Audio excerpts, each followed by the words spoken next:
bisa bicara sedikit tentang festival tahun ini? Ya, festival tahun ini menurut saya istimewa karena diselenggarakan pada saat di mana COVID sudah mulai mereda, tapi masih harus kewaspadaan penuh. Oleh karena itu, maka kita tetap menggunakan protokol kesehatan. Ya, protokol kesehatan ini tentu saja membatasi banyak hal, termasuk diantaranya kreativitas.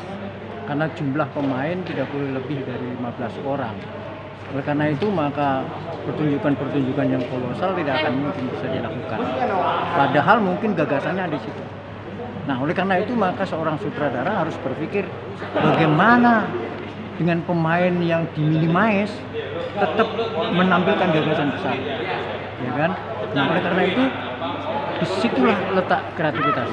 Jadi nanti seorang sutradara itu harus mempunyai pemikiran yang kreatif, pemikiran yang etik, pemikiran yang religius, pemikiran yang kritikal, ya. Jadi pemikiran-pemikiran inilah kemudian akan mampu mengatasi persoalan-persoalan yang dihadapi. Karena dengan demikian, katakanlah persoalan pemikiran social thinking, itu kan berarti 15 orang berbeda dengan yang kolosal. Oleh karena itu, maka bagaimana dialog yang satu orang bisa mewakili banyak orang, kan itu berarti perlu teknik pengungkapan yang berbeda, ya kan? Nah, gitu. Nah, soal penjurian juga, penjurian kita akan menggunakan pemikiran yang critical thinking. Pemikiran critical thinking itu adalah pemikiran yang objektif berdasarkan atas data-data, fakta-fakta, dan untuk mengkaji kreativitas. Jadi kita punya parameter, punya ukuran-ukuran yang jelas. Dikatakan ini bagus, kenapa bagus? Apa parameternya? Ya, umpama katakanlah segit, oh dia kok suspennya kurang, tidak mengandung suspen. Apa unsur-unsurnya suspen? Resikonya kurang tinggi dan penonton mungkin tidak tahu resiko yang dihadapi. Dengan demikian suspennya menjadi rendah. Atau curiosity, tanda tanyanya. Mungkin informasinya terlalu gamblang sehingga penonton tidak perlu tanya-tanya, udah jelas. Tapi kalau ada di incerit-incerit, kenapa? Pembunuhnya siapa nih? Kan jadi tanda tanya, ya kan? Nah, kemudian surprise. Di dalam elemen dramatik surprise itu kan penonton digoncang satu pemikiran. Ini pasti ini dia yakin seperti apa yang dia yakini bahwa ini pasti pembunuhnya, si sepatu merah, tapi ternyata bukan. Oh iya, nggak nyangka gua, surprise. Ya, jadi dengan begitu, saudara-saudara, dengan situasi yang sangat terbatas, tapi kreativitas dituntut lebih tinggi. Nah, ini itu yang berat. Betul. Ya. Okay. Kalau fasilitas semua komplit gampang, nah itu tidak lebih sulit. Tapi fasilitas terbatas, bagaimana kreativitas sangat dibutuhkan itu. Sangat dibutuhkan, dan untuk menghasilkan yang optimal kita tidak bisa tolerir. Oh karena ini ada kelemahan sedikit lalu kemudian dimaafkan, nggak bisa. Karya tetap karya. Orang nggak akan berpikir, oh ini karena ada COVID sehingga tidak optimal. Oh nggak peduli, nggak bisa begitu. Okay. Kalau karya tetap bagus adalah bagus, jelek adalah jelek. Jadi secara teknis tidak boleh memakfumkan kekurangan-kekurangan. Disitulah kreativitas. Oke, terima kasih. Bentar. Nah, menurut Abang nih sebagai dewan juri, di tengah COVID ini, Bang harus bagaimana sih Bang kita, Bang? Ya udah seperti teater lah. Dan pilihannya kan juga nggak harus teater yang kayak gitu, yang ideal-ideal. Bisa sendiri, bisa berdua, nggak ada acting ya nggak apa-apa, nggak ada ini nggak apa-apa. Jadi teater tuh sebenarnya kan lebih fleksibel sebenarnya kalau hari ini ya. Jadi nggak usah gitu. Yang penting senang dan ada lagi yang mau berperan. Tetap kreativitas kan mengutamakan. Iya.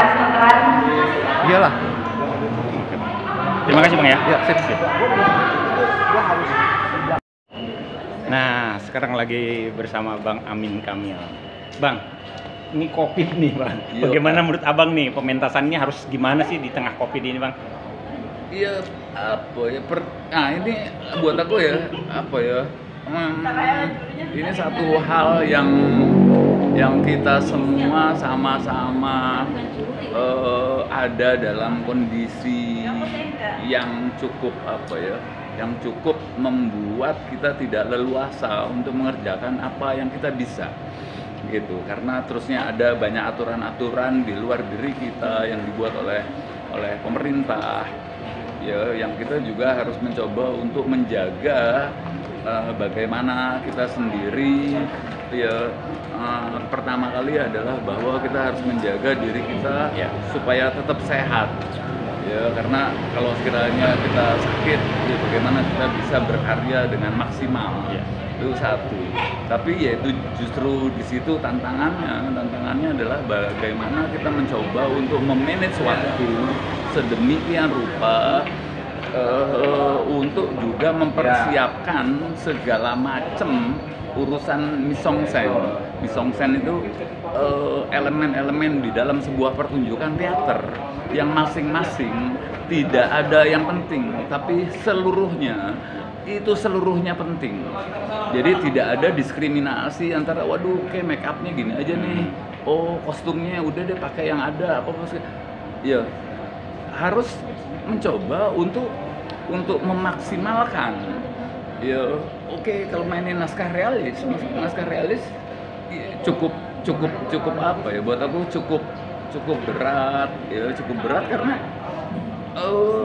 bagaimana memainkan naskah zaman Sultan Agung kalau terus tiba-tiba bentuk kancing bajunya nggak betul, terus tiba-tiba apa kostumnya terus tiba-tiba menceng, apa ada banyak elemen gitu ya. Karena juga buat aku ya itu tadi bagaimana mencoba untuk mempersiapkan diri seluruh elemen ini digarap dengan sebaik-baiknya, dan terutama yang paling penting buat aku ya yang banyak sekali teman-teman luput adalah bahwa mereka udah latihan 2 bulan, 3 bulan apa segala macam, tapi pada saat mengerjakan lighting mereka terus hampir banyak yang gagal karena juga bukan cuma sekedar soal ilmu pengetahuan, tapi juga sarana lighting di tempat mereka pertunjukan juga tidak memadai untuk mengeksplorasi kemungkinan lighting. Untuk aku itu aja. Ya, terima kasih bang. Sama-sama. Yep.